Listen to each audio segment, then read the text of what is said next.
All right, joining me is Professor M.K. Dutta, Director at the Amity Center for Artificial Intelligence. Professor Dutta, welcome to DD India News Hour. Now, I have a set of 5 or 6 basic fundamental questions for the benefit of our viewers who are not familiar with the intricacies of the issue at hand here. To begin with, what's the legal definition of a deepfake? Okay, so am I audible? Yes, please. Okay, so deepfake, you see, it's a very recent technology that have come up. You know, the power of deep learning, which is a very predominant technology, which is dominating artificial intelligence. So a new thing has come up called as generative AI. Okay, so generative AI is a very powerful thing, and if you ask me in one line, I can tell you, algorithms like generative AI is capable of producing instances like videos or images which will look exactly similar, and to make it more complicated, it can actually alter the faces or voices of people to make it even more difficult situations. Right. Professor, my next question to you is the following. How can one spot or detect a deep fake? That's a very, it's a very challenging question that I've asked me. Currently, even the awareness is missing. So if you really see the detection, you're talking about the detection technology. Right. So development and implementation of, advanced detection algorithms that actually analyze the videos or the images or the signs of manipulations, etc., are still in very infant state. Of course, Microsoft has launched a video authenticator tool. Intel has also given you some solutions.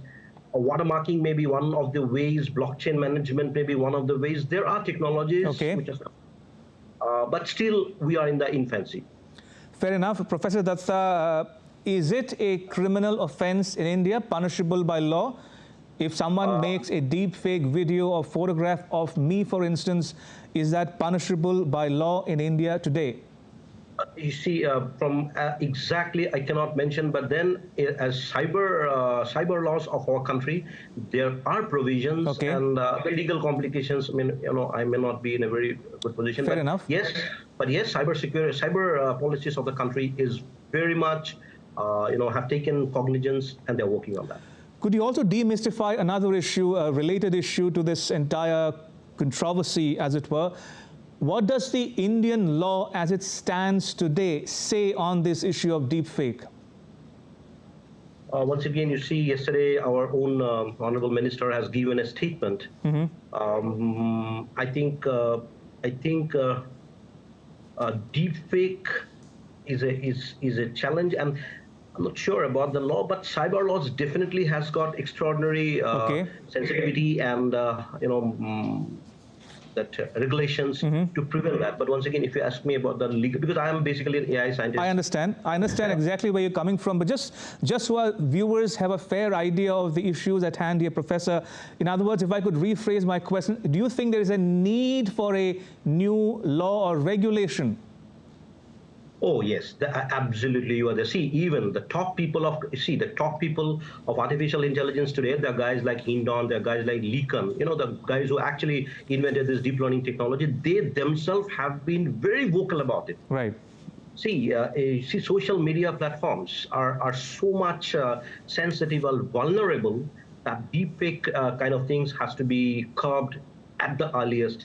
And regulations are definitely. And India, such a big country, and India is such a, you can say, a vulnerable, so much diversity in the country. We definitely need very strong laws to control this kind of situations. And finally, Professor Dutta, very quickly, if you will, any do's and don'ts for a victim of deepfake? Of course, see, the first, maybe I can tell you the education and awareness. I tell you, even generative AI is in such an infancy. Even if you ask a normal computer science, who is a computer science professional, IT professional, they even don't know. First thing is education awareness. Media literacy program has to be, boosted into a maximum, with maximum importance. Authentication methods, maybe regulations, legislations, collaboration with tech companies. But if you ask me, don't you need not panic. My one suggestion is that for the people, you need not panic. If it is a corrupted video, if it is a malified video, don't worry. There are digital forensic experts who can get you the justice and the relief. No need to, you need not panic at all. All right, don't panic, says Professor M.K. Dutta, Director, Amity Center for Artificial Intelligence. Professor Dutta, thank you so much for joining us and sharing your thoughts and insights with our viewers at home and abroad.